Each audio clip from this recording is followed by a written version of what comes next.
Баршаңызға сәлем, бұл Tech News. Біз технологиялар, жасанды интеллект және цифрлық әлемдегі ең маңызды жаңалықтарды қарапайым тілмен түсіндіреміз. Соңғы бірнеше жылда адамдардың ақшаға деген қатынасы қатты өзгерді. Бұрын амиян ашуды, карта шығаруды, банкомат пайдалануды, төлем жасауды анық сезінетін болсақ, қазір бұл процесс байқалмай өтеді. Бір QR, бір батырмал, бірнеше секунд. Технологиялар қаржы жүйесін мүмкіндігінше көрінбейтін етуге тырысып жатыр. Ал болашақта кейбір төлемдер автоматты түрде жүзеге асуы мүмкін. Яғни адам төлем процесіне мүлде араласпайтын кезеңге жақындап келеміз. Бұл финтектің жаңа кезеңі.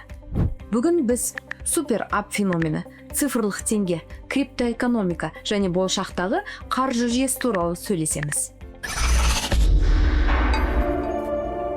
Қазақстандағы финтектің ең үлкен феномендерінің бірі супер ап жүйесінің дамуы. Қазір бір ғана қосымша арқылы ақша аударуға, төлем жасауға, билет сатып алуға, сауда жасауға, тіпті кейбір мемлекеттік қызметтерді пайдалануға болады. Яғни банк енді жай қаржы ұйымы емес, ол адамдардың күнделікті өмірінің цифрлық платформасына айналып барады. Сарапшылар қазіргі банктердің кейбірін IT компанияларға көбірек ұқсатады. Өйткені бәсеке енді тек банк арасында емес, толық цифрлық экожүйелер арасында жүріп жатыр. Ал Қазақстан супер эп қолдану деңгейі бойынша аймақтағы ең белсенді елдердің біріне айналды. Бірақ финтектің келесі кезеңі бұдан да қызық болуы мүмкін. Қазақстан қазір цифрлық теңге жобасын дамытып жатыр. Мұнда маңызды бір нәрсені түсіну керек. Цифрлық теңге криптовалюта емес. Бұл ұлттық банк шығаратын ұлттық валютаның жаңа цифрлық формасы.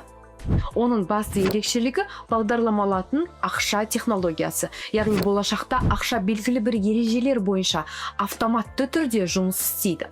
Мысалы, автоматты төлемдер, цифрлық келісім шарттар, мақсатты шығындарды бақылау. Қарапайым тілмен айтқанда, ақша енді жай сақтау құралы емес, цифрлық инфрақұрылымның бір бөлігіне айналып барады. Қазір әлемнің көптеген елі осындай цифрлық валюталарды дамытуға кірісті. Қазақстан да осы жаһандық технологиялық өзгерістерден шет қалмауға тырысып жатыр.